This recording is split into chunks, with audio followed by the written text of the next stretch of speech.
for coming. This gives me so much more, events like this give me so much hope about academia and about life in general. People are so interested in knowing more about religion and politics, two topics that you don't want to be talking about over Christmas dinner or whatever dinner you're having. Really, thank you so much. What an honor. What I want to share with you today will constitute one chapter of the book that I'm writing while as a visiting professor in Louisville. And I want to test some of these ideas, and hopefully the questions that you will raise will also be very helpful in getting me to refine some of these ideas. So, and I want this to be as informal as possible, with the permission of Mary. Just if you have a question already in the middle of my sentence, just raise your hand and let's see how it goes. Usually I'm a very informal person, both as a person and as a professor. I'm very informal. I'm strict but still informal. So I might as well just entertain questions along the way. Here we go. The Philippines is the only Christian nation in Asia, a claim widely rehearsed in Philippine society. It is, for one, often found in media commentaries about Filipinos and their spectacular religiosity. Even state agencies resort to this characterization. For many religious leaders, the assumption is even taken for granted. This is why they support legislative measures to teach biblical literacy and Christian principles in public schools. So deep-seated is the idea that it becomes a problem whenever one accounts for corruption, poverty, and other social ills in the Philippines. The question often asked is, why do we even rank as a corrupt country despite being the only Christian nation in the world? So there's a moral twist to it. The claim is a mistake for two reasons. The first is that the state, based on the Constitution, is secular. The practice of religion in public space, such as religious processions, the Black Nazarene, you must be familiar with it, is generally, or sinulog, I know Mike is wearing his sinulog shirt right now, is generally in honor of, thank you, our public processions, religious processions. It's generally allowed because of benevolent neutrality. That's what the Supreme Court calls it, or benevolent secularism. The second reason is demographic. Proportionally speaking, Timor-Leste, the youngest nation state in Southeast Asia, has by far more Catholics than the Philippines. So the claim is a mistake for those two reasons. Alongside showcase of democracy, the label, the Philippines is the only Christian nation in Asia, was applied to the Philippines when the country gained its independence from the US in 1946. Although these labels asserted the uniqueness of the country in post-war Asia, they denoted a condescending attitude that had alienated the Philippines from her neighbors. Thus, the Foreign Secretary at that time wanted this label abandoned as early as the 1960s. And yet the idea that the Philippines is the only Christian nation in Asia persists. The point of what I want to share with you today is to show that in spite of its geopolitical undertone, the claim has gained traction over time because it became a powerful religious assertion. I will talk to you about the Catholic documents, I will draw on Catholic documents, but also along the way I'm going to shift gears and look at the rise of evangelical churches, indigenous churches. And if you want to understand, and many of you might be interested in some of you might be interested in religion and politics in the country, if you want to understand that, I think you've got to go beyond the Catholic Church. And this might be the case also in some other Southeast Asian countries. Many Christian groups now are asserting their claim to the nation in their own ways. I'm going to be unpacking all of that in a bit. I am going to frame all of these assertions, claiming the nation, in terms of theological nationalism. Theological nationalism, which refers to discursive claims made by religious groups about the Christian identity of the Philippines. They do so using theologically inspired justifications which invoke religious resources, like the Bible, or even spiritual encounters. Later on, I'll talk about somebody dreaming about being called by God to turn the Philippines into the New Jerusalem, to argue for the divine destiny of the country as the only Christian country in Asia. To this end, I will be highlighting not only discourses from the Catholic Church, but certainly from other churches. Those of you who might be familiar with the evangelical landscape there, I'm going to talk about Every Nation Victory, whose headquarters are located in 3 different places, UK, Nashville, and then in Manila. Evangelical churches like Jesus is Lord, one of the fastest growing in evangelical born-again Christian church in the country, and indigenous churches like Iglesia and Cristo, non-Trinitarian, and Kibuloy's church, Kingdom of Jesus Christ. Let's start. What is theological nationalism? Oh, sorry. So I'm drawing my analysis. I'm inspired by this co-author of mine, Stephen mentioned his name, who wrote this fantastic piece for a special issue of Philippine Studies on Filipino Catholicism 10 years ago about the official Catholic discourses on nation and nationalism. Little did I know at that time that I would one day be writing exactly on this topic. At that time, I was still more interested in young people and youth and religion and so forth. So that was my foray into the sociology of religion. And then Duterte became president. And when Duterte became president, it was inescapable for me talking about religion and politics. Yeah, Duterte changed our lives forever.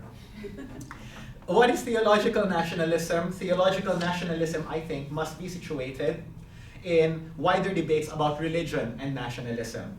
In the course of their development, theories about nationalism, especially those that derive from the experience of Western Europe and North America, were primarily secular and teleological. Teleological. As a result, religion was framed as a backward institution, and the formation of modern nation-state as devoid of any religious influence. In classical sociology, my discipline, legal rational authority accompanied the rise of the state and its bureaucracy, whose assumption was that leadership and decision-making could not be based on tradition or charisma. Instead, they ought to rely on rules and democratic principles. In other words, loyalties were based on the idea that the legitimacy of the state was rooted in the will of the people, divorced from any religious sanction. Discussions about nationalism have therefore focused on political independence, economic autonomy, and citizenship rights. We all know that. In his landmark text, Peter van der Veer reintroduces religion to conversations about nationalism. Again, many of you are familiar with this, given the experience of competing religious claims over national identity in India. This much has been true in India as it has elsewhere around the world.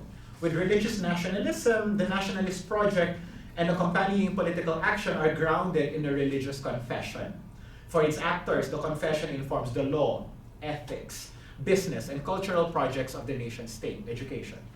But the way it takes shape is not the same everywhere. But the way religious nationalism takes shape is not the same everywhere. In varying degrees, religious nationalists have claimed territory, prescribed a different standard historical narrative, and asserted sovereignty. Buddhist nationalism in Southeast Asia and Christian nationalism in the US are some examples. Violence, in some cases, has accompanied actions against religious minorities. In India, for example, religious nationalism was largely targeted at Muslims. For some scholars, the rise of religious nationalism is a reaction to the imposition of a Western European model of state secularism in religious societies. In Iran, we know religious nationalism was rejection of Western national culture and values. In Sri Lanka and several Latin American countries, we know that religious nationalism ideologies have reflected only the interests of a small, educated, and privileged few within non-Western societies themselves. So in Sri Lanka and several Latin American countries, we know this to be the case as well. The paradox is that while secular nationalism itself offered a telos in terms of rise and progress, religious nationalism countered by also grounding its eschatology in a divine vision of the future.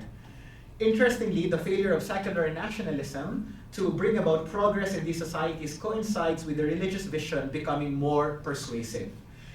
In this sense, the ability of religious nationalism to bring people together is a collective resistance to ontological insecurity, which some observers would argue is felt at the global level. My interest in what I'm writing narrows down to the theological content of religious nationalism, of these visions.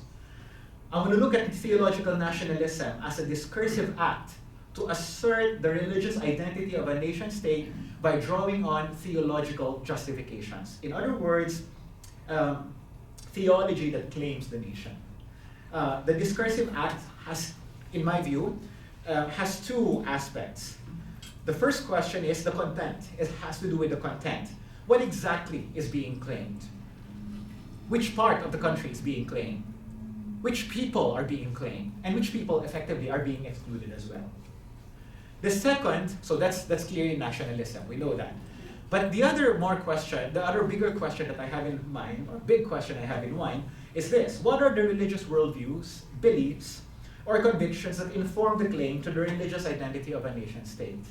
This is clearly influenced by my sociological background. I'm interested in sociological discourses, how pervasive they are, where they come from, and what sort of influence they have on people.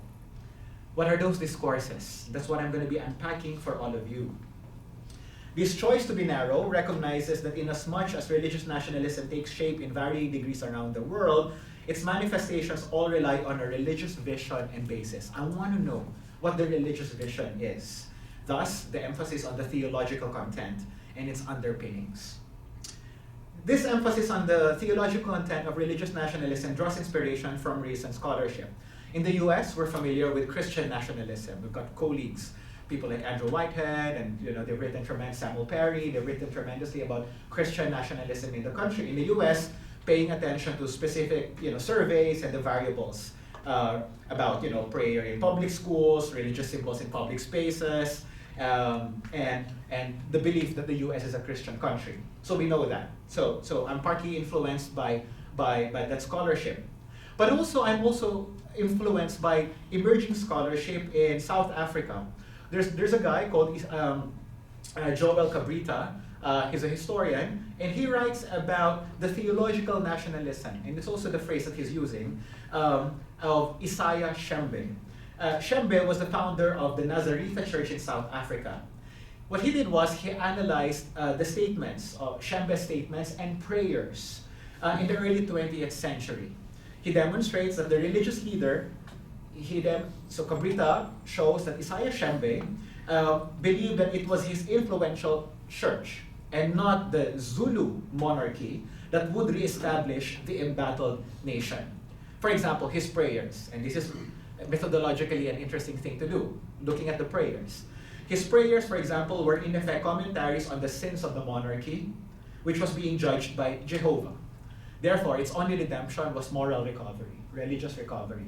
And he positioned the church to be the savior of the country. My work builds on this. Following Talal Asad, doing so is particularly important because of, and I want to recognize diversity, religious diversity, because following Talal Asad, because of the moral heterogeneity of modern society. Also, Assad's work interrogates the complex relationship between religion and the secular.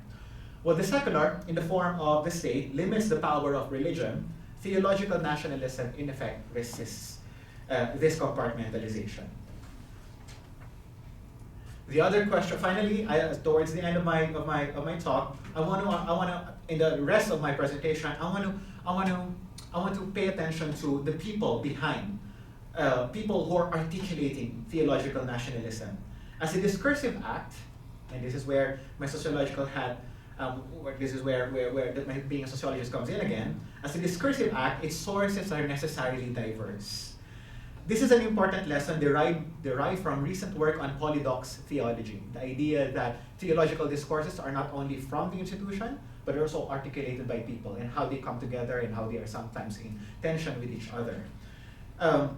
Religious leaders like Isaiah Shembe in South Africa provide the institutional theology, if you will, backing the divine identity of the nation and the role of the church in fulfilling it. But politicians also, and their followers, are instrumental as well. That's why there's the polydox theology.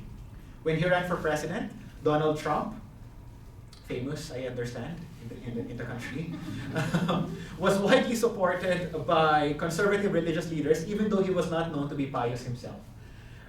His strategy of invoking the Bible worked for him during the campaign, and more so again in the coming months, I suppose. Politicians and religious entities characterize Trump as the last hope to preserve the Christian future of the US. And we can continue talking about that as well. So, divine destiny, making America great again. You will see a lot of resonances with the Philippine context. what I want to do is focus now on the Philippines, shift gears, the Catholic Church. At the onset, just want to pause for a while. Are you still with me? Do I speak too fast or? All right, it's the coffee. At the onset, I recounted how the idea that the Philippines is the only Christian nation in Asia was a geopolitical claim that asserted the uniqueness of the country in the region. The Americans were interested in it, were invested in that discourse. But eventually, I also mentioned that it became thoroughly religious. During the National Eucharistic Congress in 1954, no less than President Ramon Magsaysay himself dedicated the Filipino people to the Sacred Heart of Jesus. This is what he said in his dedication. We are especially grateful for the light of faith, which we uniquely among the nations of the Far East enjoy, and for the air of freedom in which, shielded by our Constitution, we may live and act with the liberty and dignity befitting men who have been created in the image and likeness of God.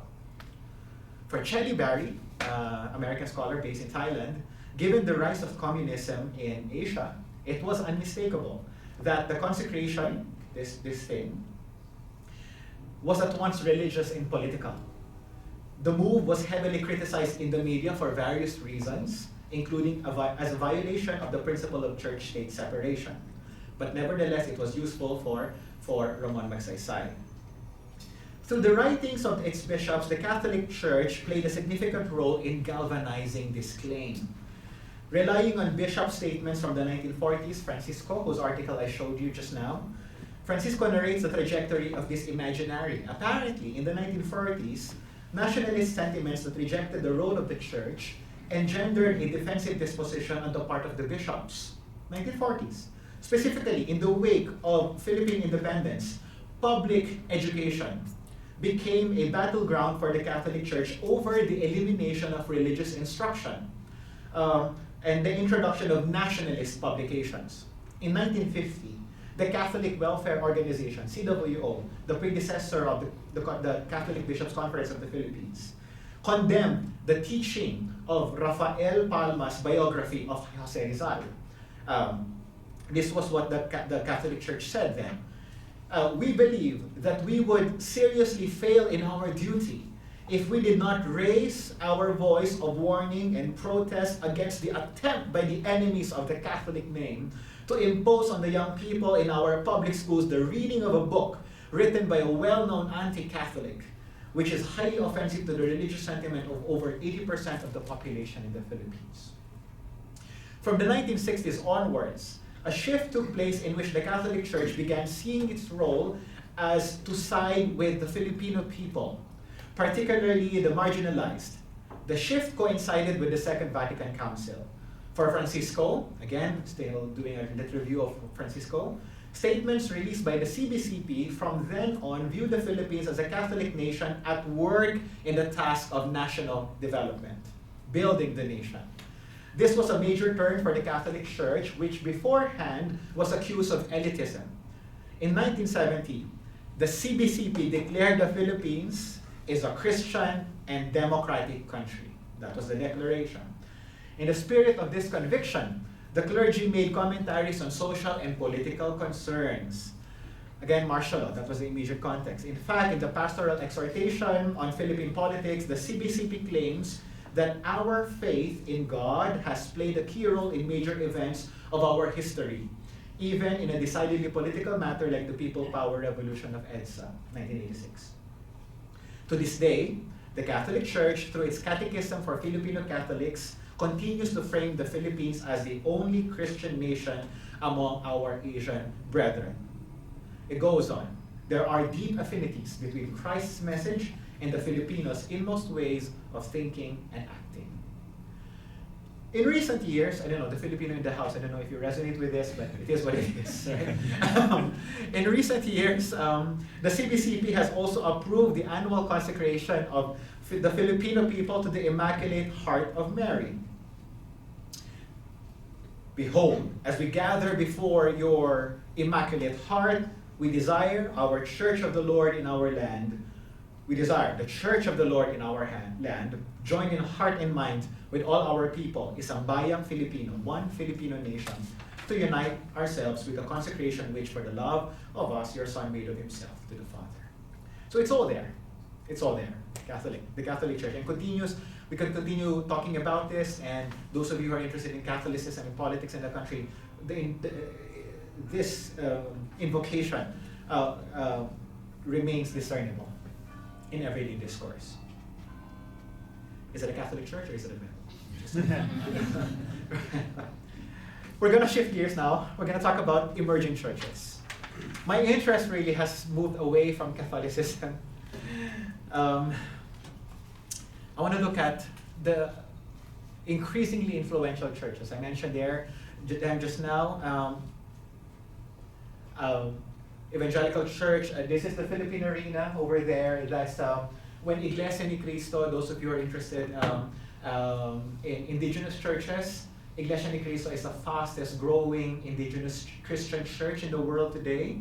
They're about, more than 2 million members right now, and they celebrated their 100th anniversary 10 years ago in 2014. And when they did so, they inaugurated what they call the Philippine Arena, the biggest indoor stadium in the world. And then they got an international conglomerate really to build this place in a complex called Ciudad de Victoria. In another writing, I talked about this as religious worlding, how the Christian communities in the Philippines are projecting themselves to be, number one, the center of global Christianity, and then number two, projected towards the rest of the world, with the world as the audience, through media and through spatial constructions like that. So they did not call it Iglesia ni Cristo Arena, they called it Philippine Arena, in a complex called Ciudad de Victoria, the city of victory. Nothing can be more victorious than that discourse.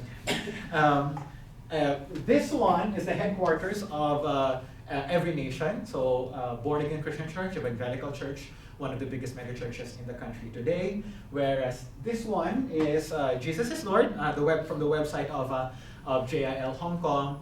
Wherever Filipinos are, you can very well expect that there's a local Jayeel chapter there. Certainly here in the US, certainly also in Canada, certainly in Hong Kong. To inspire renewal was indeed the hope of Brother Eddie Villanueva, who ran for the presidency in the Philippines in 2004, and then again in 2010. The founder and head pastor of Jesus is Lord, the biggest evangelical church in the Philippines, Villanueva formed a party believing that the country needed to be governed by righteous leaders. The party was called Bangon Pilipinas, Philippines Arise. And those of you who are familiar with Philippine politics, Marcos himself used the word bangon also. So that's another topic for another conversation, the religiosity of Marcos, at least the whole political enterprise. But anyway, it's not original to Marcos. It's really originally Brother Eddie Villanueva's 20 years ago.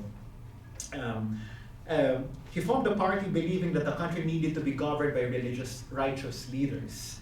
The party was called Bangon Pilipinas, Philippines Arise, and Villanueva's campaign was run by two organizations, Intercessors for the Philippines and the Philippines for Jesus movement, PJM. Two organizations Villanueva himself founded in the 1980s. Trivia, if you want to understand the rise of evangelical communities in the Philippines, you go back to the 1980s. That was when a lot of the big churches now emerged or were planted in the 1980s. Many of them were set up not just by Brother Eddie Villanueva, but also American missionaries who came to the Philippines as the dictatorship was waning. Launched as initiatives for God and country, the political party prayed for a transformation on the premise that only the gospel, quote unquote, can change the course of history. That's a claim. Victory, the other church, Every Nation that I showed you just now, a church that targets students, espouses the same principle. The church is not politically involved in a strict sense, but their belief is that as we reach out, quote, to students in the campuses, we help them grow in their character and faith, which translates to their ability to not only transform their campuses, but also their communities for the better. The principle is that converting students while in universities can make them values-driven influencers of society. Many of us who go to evangelical churches would be familiar with this kind of rhetoric. Change the person, change the world. Established in the 1980s, Victory now has far more than 90 outreach churches and 400 missionaries in 700 campuses, on 700 campuses around the Philippines. Evident in the theological nationalism of emerging churches is the divine calling of the Philippines. This divine calling is most of the time linked to global missions. This much is true in the case of Jayeel, Jesus is Lord, and Victory, churches that have outreaches around the world. For them, to send missionaries is the divine destiny of the Philippines, which explains why they have established training centers in the country. At the same time, missionary work is tied to their discipleship, a very evangelical word. Victory, for example, has developed 10 days, quote unquote, a short-term missions program that deploys members around Asia. You see it on your screen. A short-term mission that deploys members around Asia. For Victory, our role in our larger global movement is to reach every nation in Asia. Quite simply, Asia is our mission field. However, if we are to make disciples of all nations, it is imperative that we identify and plant churches in key cities of the region. This is how we honor God and make disciples in Asia. In other words, theological nationalism is rooted in the prophetic calling of churches, and in other cases, the theological nationalism is not found in the mission, but also in the very prophetic calling of their founders. Another, maybe more interesting for all of you, this is the founder of Iglesia ni Cristo called Felix Manalo. Iglesia ni Cristo, for example, declares itself to be the one true church in the last days, whose founder, Felix Manalo, was prophesied in the Bible itself. INC, Iglesia ni Cristo, which was established in 1914, believes that Manalo was the Filipino angel of the East who fulfilled ancient prophecies set forth in Isaiah. If you're interested, chapter 41, verses 9 to 14. Revelation, chapter 7, verses 1 to 13. Biblical scholars in the house, do your exegesis. And other biblical texts. That's the claim. Its worldwide today, INC has more than 2 million members around the world. Its worldwide expansion has been made possible by its global media, philanthropic work, and its aggressive training of missionaries who speak other local languages. Latin America, you turn on, I love watching religious media in the country for entertainment, but also for research purposes. And all these religious organizations that I showed you, they have their own television stations. And Iglesia ni Cristo has what is called INC TV. I love watching them, let's say, at 1 o'clock in the morning, not because I'm depressed, but because I just want to be entertained. And you see that they've got a Portuguese program, a Filipino, very Filipino-looking guy speaking in Portuguese, obviously targeting the Portuguese audience, maybe in Brazil or maybe in Europe. That kind of thing. Media is another landscape, if you will. If you want to understand religion and politics, I'm still thinking of whether I have the stamina to write about it in the book, but maybe I should, or some of you might want to do that. Here's another interesting case. If you're familiar with this guy. Similarly, the Kingdom of Jesus Christ claims that its founder, Apollo Kibuloy, is the appointed Son of God. That's it. Kibuloy himself had a mystical encounter at the foot of Mount Apo in Davao City, which convinced him that the place was destined to be the new Jerusalem. Davao City is where the former president hails from, and Kibuloy himself had a mystical encounter at the foot of Mount Apo, divine dream, that's the narrative. And then he has since transformed the area into what he now calls the Prayer Mountain and the Paradise Garden of Eden restored. The church claims 7 million followers around the world, with the Philippines playing a central role in the last days. I'm quite invested in Kibuloy because in December last year, Rappler launched a massive investigative report about his human trafficking and sexual abuses, and I was the resource person. 3 months later, we received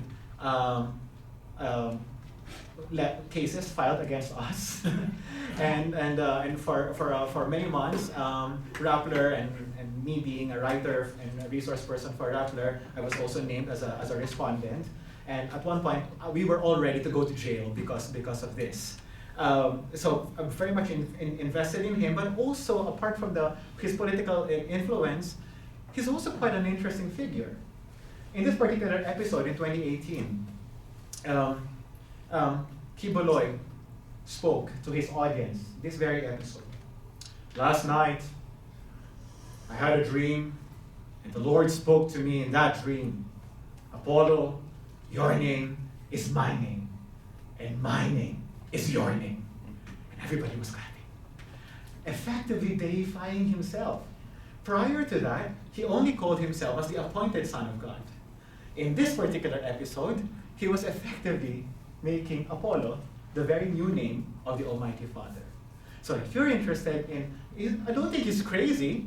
I think it's just part and parcel of really the kind of religious innovations that this guy is leading, and he's very, very influential. Alluding to scriptural, again, the theological basis. Scriptural references, his life story recounts the encounter with God as follows. The standard I use in this mountain for salvation is the standard I will use all over the world. The Father had said, I will send you to them. I have many children in the cities of the world. They don't know you, Apollo, and you don't know them. But when they hear your voice, Apollo, they will follow you because my sheep know my voice. That's the story. I now return to the two questions I posed. So, winding down, I now return to the two questions I posed at the onset concerning theological nationalism as a discursive act. What exactly is being claimed? And what are the religious worldviews, beliefs, or convictions that inform the claim to the religious identity of a nation-state? Theological nationalism claims the Christian identity of the Philippines, but as I have just discussed, what this entails differs depending on who makes the assertion. For the Catholic Church, it has been about education, politics, social justice. For the emerging churches, it has been about divine calling, global missions, national renewal, moral renewal. The justifications also differ. For the Catholic Church, the country's long history with the faith and its consecration to God are powerful ontological statements. We are Filipino, and to think as a Christian, we ought to think. As Filipinos, we ought to think like any Christian would. That's the argument. But for the emerging churches, the evangelicals and the indigenous churches that I talked about, by contrast, the basis is found in encounters with God, dreams, visions, scriptural reinterpretations, the centrality of spiritual conversion, and even the Great Commission, Matthew 28. But what does theological nationalism do actually? I end this presentation by reflecting on this question in view of its social and political consequences. And I think this is really why I am very much interested in the study of religion and politics in the Philippines. I want to know what the consequences are on public life. It is, for one, a double-edged sword that can be used either for the common good or as a weapon against proponents of a different moral or religious worldview. Divorce. Think of divorce. Think of the struggle for gender equality in my country. Think of homophobia and that kind of thing. This tension is to be expected given the discussed churches' religious diversity and competing truth claims about divine authority, morality, and the common good. Who's good? For example, social justice and national renewal through converted disciples are two principles that operate within different assumptions and end goals. Clearly, at the core of these differences lie competing visions of what it means to be a Christian nation. Such identity is normative but not homogeneous. This is because the religious claim to the nation is no longer the monopoly of just one institution. As a result, the Catholic Church might hold on to this conviction, but it is not above criticism. As I have mentioned above, Assad asserts this point in terms of modern society's moral heterogeneity. The sources of emerging churches in the Philippines, the success of emerging churches in the Philippines, has validated much of their foundational narratives about their divine calling to transform the nation, and foundational narratives about their divine calling to transform the nation and evangelize Asia. They're using that as their basis. The Catholic Church is on the wane. We are up and coming. Maybe really the Lord has called us to be where we are right now. In my view, paying attention to the theology of these nationalisms is a novel way to approach understanding religious diversity in the Philippines today. Indeed, a case can be made that theological nationalism has engendered compelling visions of the common good. It's not always evil, if you want to put it that way. Over the years, the Catholic Church has worked for human rights, progress, and democracy around the country. These efforts have been inspired by renewed calls for the Filipino Church to be a church for the poor. So the recent move towards synodality is one example. This is of course not unique to the Catholic Church. Iglesia ni Cristo's religious philanthropy around the country is also arguably derived from their theological nationalism. Wherever the disasters are, you expect INC to be present there as well, in the name of the common good, if you will. But the contemporary claim, theological claim to the nation, poses its own problems too. Inasmuch as it has served the common good, theological nationalism has also been weaponized against policies inimical to Catholic doctrine. In the name of national holiness, Catholic clergy and lay have resisted progressive policies involving artificial contraceptives. 2013. Divorce. To this day, we are the only country in the world that does not have a divorce law, except for the Vatican, but nobody gets married in the Vatican. Right? So that doesn't count. So the Philippines is the only remaining country without divorce law.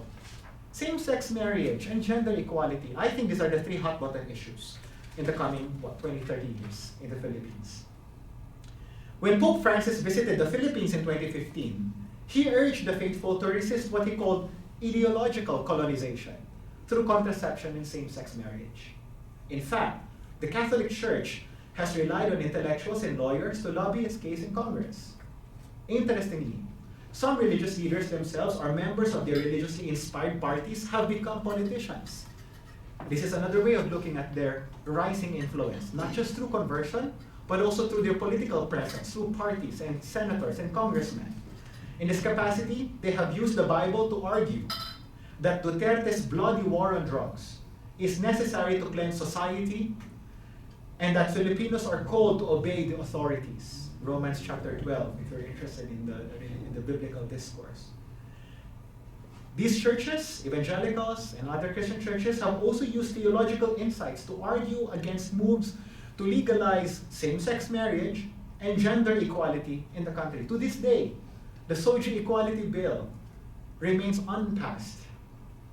It's a very basic law, basic proposal, legislative proposal, just to protect the LGBTQ+ from all forms of discrimination.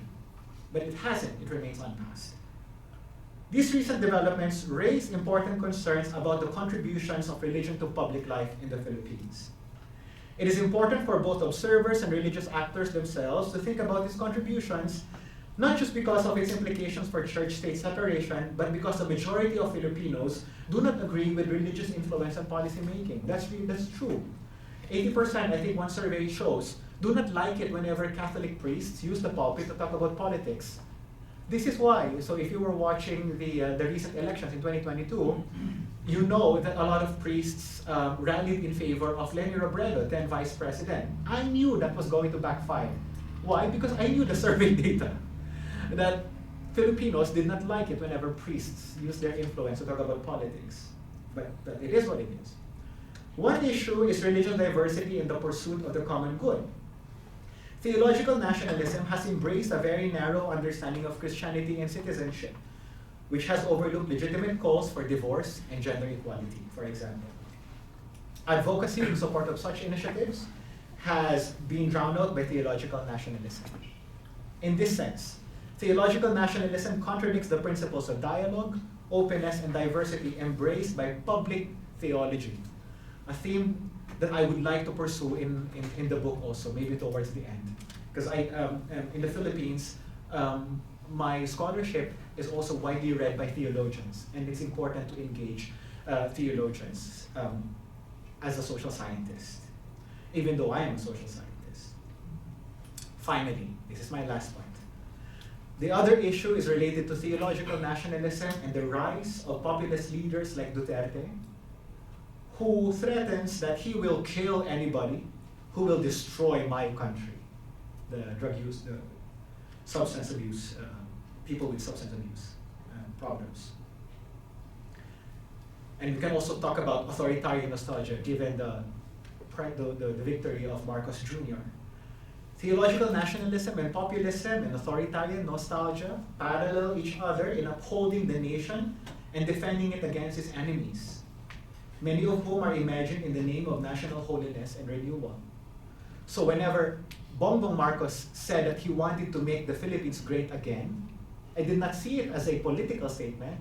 I saw it as a religious statement. Marcos Jr. coming back to life from the ashes of his father, who was exiled and figuratively murdered by the state. And now you have the son coming back to life. And people found so much hope in the rise of the son. It's a Christian narrative. If you think about it, there's a strong Christian moral arc to the narrative. That's why all the message about moving on, forgive, let's not talk about the past, these were the discourses that God played up during the elections. Nothing about policy. It was just all about forgiveness and moving on. Invoking religious Christian narratives in political life. Much has been said about the politics of illiberal reform and the rise of populist strongmen. It is only now that the religious dimension of support for populist regimes, authoritarian nostalgia, is receiving scholarly attention.